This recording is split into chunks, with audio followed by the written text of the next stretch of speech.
Estamos ao vivo aqui da Assembleia Legislativa do Estado do Rio de Janeiro. Hoje o Rio de Janeiro amanheceu com a notícia da prisão do ex-governador Sérgio Cabral, e não só do ex-governador, mas uma série de outras pessoas em diversas acusações, entre elas formação de quadrilha, né? A quadrilha foi o governo do PMDB, todos eles eram diretamente relacionados ao Cabral e ao governo, né?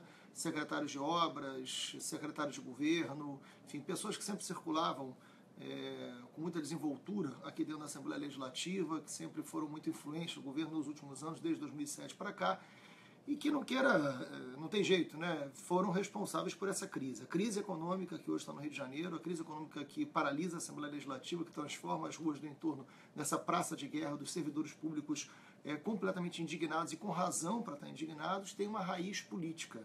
Essa crise econômica é fruto da péssima gestão, da gestão corrupta, da gestão quadrilheira de Sérgio Cabral e sua turma. Eles faliram o Rio de Janeiro com a sua maneira de governar, com empréstimos irresponsáveis, com corrupção. Essa denúncia específica da polícia, da Justiça Federal, no que diz respeito à obra do Maracanã e ao complexo industrial do Porto do Açu, eles geram uma dívida de 220 milhões, 240 milhões de reais, aproximadamente. Só para que vocês tenham uma ideia, o reajuste que hoje querem fazer da contribuição previdenciária do servidor público faria o Estado arrecadar 300 milhões. Né? É o debate de hoje da Assembleia Legislativa. Quer dizer, então, só em uma investigação, principalmente do Maracanã, a corrupção do Cabral levou o que hoje eles querem recuperar, fazendo esse servidor público pagar mais da questão previdenciária, da contribuição previdenciária. É evidente que esse pacote, chamado pacote das maldades, perde completamente, já não tinha, mas perde completamente qualquer legitimidade. Não há possibilidade da gente sair dessa crise econômica se não for com transparência política, se não for pegando todas as listas, por exemplo, das empresas beneficiadas. O Cabral, ele foi preso através da origem disso, através de uma delação premiada do Fernando Cavendish, que era o dono da Delta.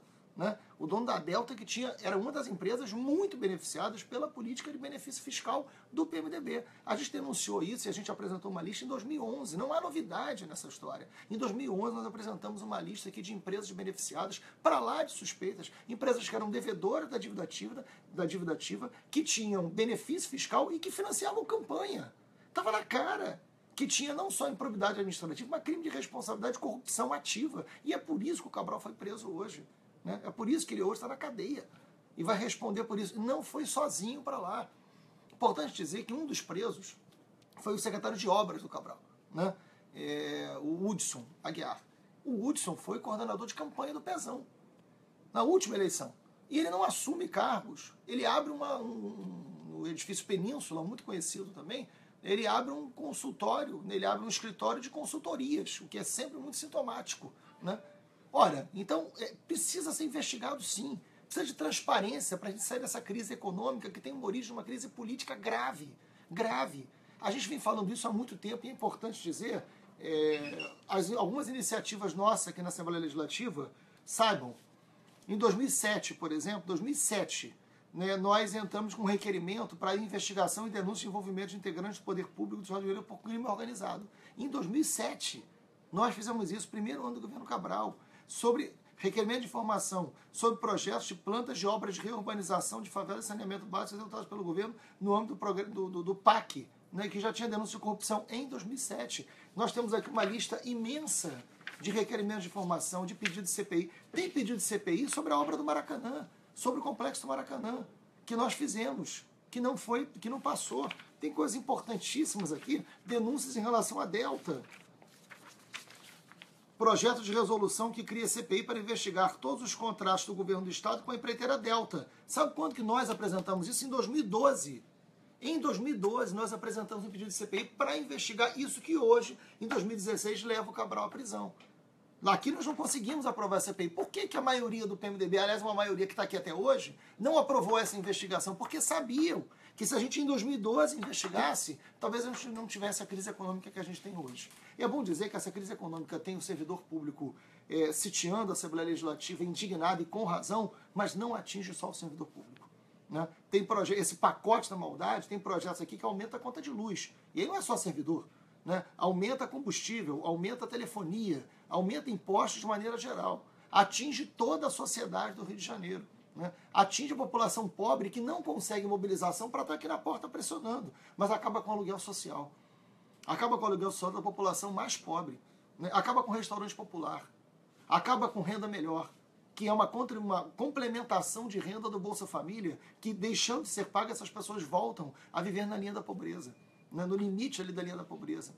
Então é covarde esse projeto. Esse governo, além de corrupto, ele é covarde. É disso que a gente está dizendo. Ele pega a população mais pobre que não consegue se mobilizar, que não vem para a porta da LERJ, que não pressiona, porque boa parte deles não sabe nem onde fica a Assembleia Legislativa, não sabe que aqui está sendo decidido a sua vida, mas vive numa desgraça profunda. Então é um projeto absolutamente covarde.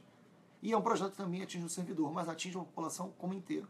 Esse conjunto de pacotes, mais de 20 medidas mandadas para cá pelo governo, que corta a triênio do servidor, que corta o reajuste dos policiais, isso é um absurdo completo, né, que estava programado para receber, que são, na verdade, não é aumento de salário, né, é reposição de perda salarial.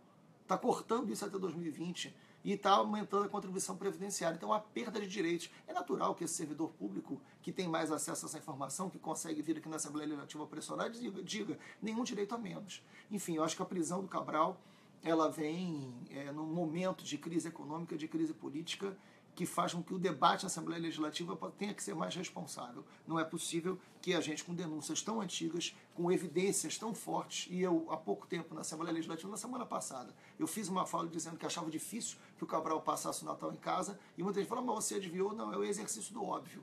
Né? Porque a gente pede essa investigação desde 2012, desde 2011. Em 2011, a gente tinha uma lista aqui de benefícios fiscais, né, que deviam ser investigados lá em 2011 e que não foram. Né? E agora, enfim, a Justiça Federal, são 2 prisões na Operação Calicut. Né? Enfim, o navegante Pedro Álvares Cabral não era tão competente quanto o Vasco da Gama. Né? Ele não faz o mesmo circuito, mas em Calicut ele sofre um enfrentamento muito grande, por isso a operação da Polícia Federal é chamada de Operação Calicut, onde Cabral tem algumas derrotas. Né?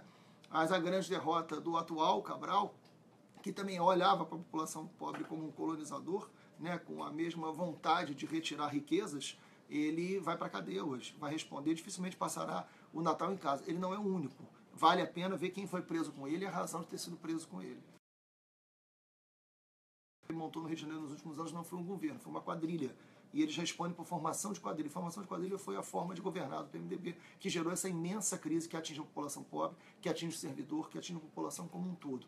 Para sair dessa crise, a gente tem que ter proposta sim, e o pessoal apresenta uma série de propostas, mas tem que ter transparência. Sem transparência não é possível sair dessa crise. A gente quer a completa lista de todas as empresas que receberam benefício fiscal. Quais delas existem realmente? Esses benefícios contribuíram em quê? Geraram emprego? Geraram crescimento econômico? Porque sem esse aprofundamento, sem esse debate, não tem jeito.